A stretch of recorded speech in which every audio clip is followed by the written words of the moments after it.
Hey everyone, it's Ellen. Welcome to my channel. So have you bought supplies thinking you might need them for a trip or whatever?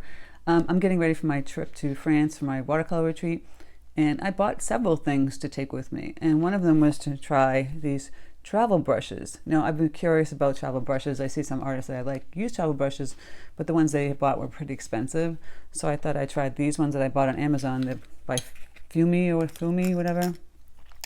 And so you take them, they come in a little like faux leather pouch. They come like this, and then you pull it out, and then you twist it on to the bottom, and that's how you have a brush. Now, I mean, it's kind of like cumbersome for me. Like, I feel like it's heavy, so I don't know how I'll, like this or not. I'd like a lighter brush. I don't like to have a heavy brush. I feel like that's gonna change how I'm gonna paint. So I figured let's do a tutorial on if it was worth it or not. I don't know. We'll see. Just paint something simple, like what's going on. Like maybe paint a pumpkin, right? And see if this is something you're interested in. I mean, believe me, I'm not making any money off this thing. I just wanted to show you, like, I myself am guilty of buying lots of things. I bought a travel case for my brushes that was way too big. I returned, oh my God, so many different things I bought that it's not worth it. I returned. So I didn't return this because I kind of opened the packaging up and, wanted to start to play with them. So I figured let's do a tutorial on travel brushes. And of course, we're not going to be outside in plein air using them because I'm getting ready, but we can talk about how it feels to use a travel brush. Now you might find them, other ones might be lighter than this one. I don't know, but it's metal, so we'll see. So this is going to be a tutorial on a product that I bought that I'm not so sure about, and see if I like it and see if maybe you like it. So let's get started. So keeping with the travel theme, let me just move this paper out of the way, cardboard. I'm using the Strathmore travel pad. This is 100% cotton, but it's just it doesn't have the same tooth as a arch paper. And I could have put the paints in this little thing. I bought another travel item. I don't know if I'm actually going to bring this, but I might for the plein air. I'm going to probably put some paints in here. It's cute. You put your little thumb here on the bottom. They're like so inexpensive. Why not? So it comes with a 12, an 8, and a 4. This brush. And it's hard right now because it hasn't been, like, the glue hasn't been taking off of it. So I'll just get it wet, and then it will soften it up. That's the 12. And then the 8, getting the water on here. Woo! And then the little 4. So we'll just do, like, let's just play with the pumpkin. We're just going to draw that pumpkin shape, which is basically a circle with an indentation. Put a little stem here. Actually, I'm not going to do the circle. I'll do the circle this way. Put the stem here. And have the little indentations come around like this. There we go.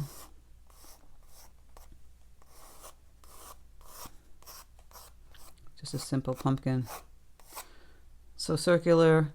You want to make it more interesting, having this stem kind of come down in the middle and then go off on the side. I could use my mechanical pencil so you can see better.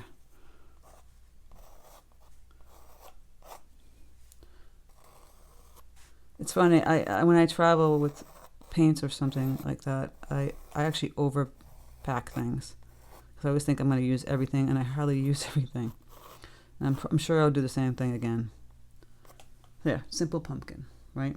Circle, and then do the little... So let's try mixing up some colors with the paint brushes, see how that feels. I got the number 12 here, got some brilliant orange. Already, like, it just feels kind of funky because I'm not used to it. I'm going to get some of this brilliant orange really loose, good amount of it. And then the cadmium yellow deep. I'm going to play around with the orange again, add a little burnt umber to it. Like a darker orange. And I can add a little red too on the side over here.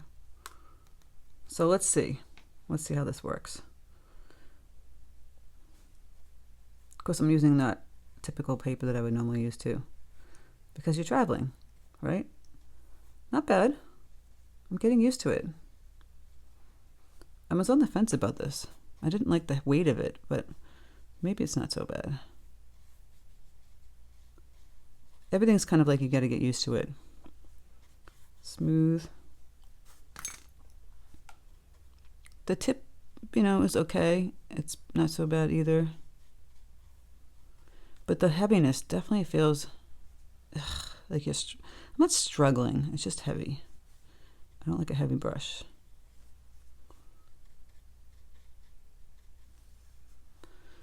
It's like you're doing like a little weight training as you're painting. So far, not so bad. Mixing up some more paint. Oh, that brilliant orange. It's so bright. Shines so bright. So when you're traveling and you're doing paintings like this is the time when you're going to get really loose, get really, play more. Get out of your comfort zone and play more, because they're just ways for you to grow, and there's no failure in this. Like, you're better off trying, go really loose and doing like different marks and using different things. And these would just be the studies you do when you're away. Say if you're seeing like some kind of fruit stand or a building. So I'm still sticking with this number 12 brush right now. And I'll do a stem, so I'll mix some yellow, some blue, get the green, maybe add a little brown to that. So when you're out and about doing like plein air or whatnot, it kind of forces you to really see things differently and work differently, and sometimes faster. Your design won't be the same. And you can go back to the studio and go back to your house, wherever you have. I'm lifting up some of the paint. It's a little too just one flat green. I'm going to add some other elements with other brushes. So you can grow, there's no failure. Let's just play around putting a little sunflower petals. See how this works with petals. Not bad. So this isn't so bad.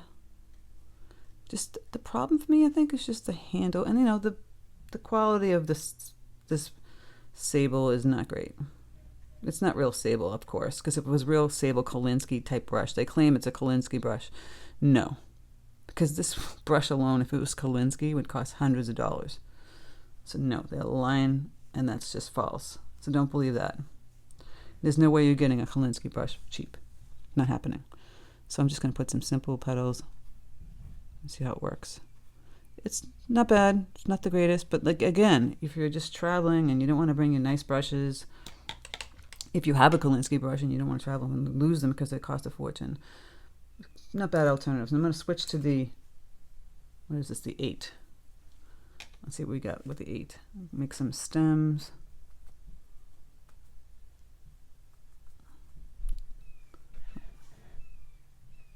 I always feel like this, the fake Kolinsky, bristles, just kind of goofy. I don't know how to describe it. They don't have enough structure. That's what it is. It's kind of like loose inside the bristles, if that makes any sense. I hope it does. Because I can't imagine these holding up for a long time, put it that way. I know that the ones that I use for the Princeton aren't going to hold up for a long time, but see how concentrated those, there's kind of a lot of air in between these. So it doesn't lend itself to being something that's going to last a while, I think. But then again, like I said, you're not using your expensive brushes. So I'm playing with this 8. Just putting some leaves. And now I'll go and use the 8 again. Put another wash of the orange. Make it more interesting. Now, this paper is kind of like hot press. It's a little bit flat. And the watercolor is going to sit. You can kind of bleed it, like a nice bleed, but it's not the same as Arches cold press by any means.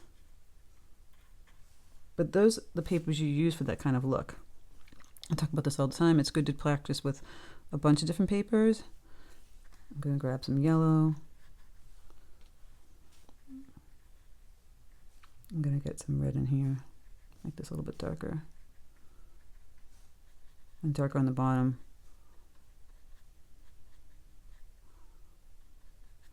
When you try different papers and different brushes and different paints, you really start to figure out what works for you, what doesn't work for you, what you like, what you don't like. And also, sometimes you want that look. You want that hard edge look. I like it. I like to play around with it. I like them both. I'm a person who gets bored easily. See, already these bristles are coming up. See the difference? This is not happening in Princeton. I just started using this, and those bristles are kind of coming apart. It's like when you buy that cheap watercolor set for the first time, and those things just keep falling off. That's kind of what's going on here. So again, you're probably going to get a few uses out of this sucker. So if you're interested, you know, if you do travel a lot and you don't want to bring, you want to bring some travel brushes that are short, maybe you would invest in some nice ones. So, just saying. So now I'm just going to fill in some of these sunflowers with this brush. Yeah, the threads are coming off. All the rails are coming off. See, another one just came off. Yeah, my review is that it's kind of crappy. So I personally probably am not going to bring in these on the trip. I bought myself a nice case that was smaller. When I do my video, I'm going to have a video coming up after the retreat's over with some of the supplies I brought on the video that worked and what didn't work, and that way I can tell you if they worked or not. I can't tell you beforehand. It's that little thread just making me nuts until I actually use it in the actual retreat and see if it worked. Yeah, I'm just really not getting the flow with this, with these brushes. It's just bleh. And then I'm just going to do the circle. Let's just get this. But you know what? Nothing ventured, nothing gained. Like, nothing ventured. Oh, I can't even speak today, but you got to try some different stuff. Sometimes some cheap things are good. In this case, brushes. I always say brushes are important, and people go crazy, like, don't wreck your Princeton brushes. I don't find them to be expensive. If it were, like I said, if it was a Kolinsky brush, heck no, I'm not putting gouache on it. You know? Yeah, I'm just doing simple black center, let it bleed a little bit. So that's my review of this. You know, it's not going to last long. Be careful which ones you buy. I'll put the link of the one I bought in here if you're interested in trying it. It was inexpensive enough to try if you'd like to do a travel brush before you go and buy expensive ones. I'm adding some deeper color in here. So that's what I did. It would be nice if I maybe go to a store and really see if they have them. I can hold them in my hand, the real expensive ones. But right now, I mean, it's not my best. Now let's try the 4. I just feel like I don't know if it's worth it. This might be better just to bring a case and carry your brushes. Doing a mixture of lines. You can get some pretty small lines in this, but I feel like, again, the sableness is meh, and it's not going to last long. But hey, it was fun while it lasted, right? As they say. Yeah, I'm using the 4 for the details, like the veins. Get a little closer in here, dark color. It's, yeah. You know? So I'm saving you money by showing you this. Although you might be intrigued. So if you want to do it, do it. I just feel like it doesn't seem to be worth it. Let me know your thoughts about if you bought anything like this before, if you find the same situation that you don't find of it. Everyone goes down that rabbit hole of products. You can't help it. Even if some people recommend things highly, you personally might not like them. It's all relative, you know? I mean, if I was just throwing this in my back of my car, I was going somewhere, if I was just going on a short trip, I'd take these. Because I'm not going to be doing something like, you know, a masterpiece. But for a retreat, if I'm teaching people, I wouldn't use this personally. But like I said, if you're just going away for the weekend or doing something, you don't want to bring all your stuff. And it's such a small little case. It could fit in your pocketbook. You could fit that and this little carrying tin and a small pad of paper, and you're good to go. So there's a pumpkin. There's my review.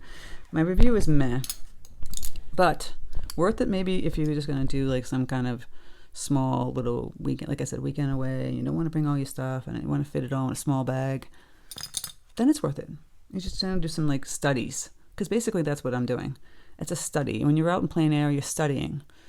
I mean, some people create masterpieces outside, but most of the time it's like a study, and you bring it back in and you can do the study that you did, like on values or whatever, and you have a photograph also, and then you can really do the concrete painting, right?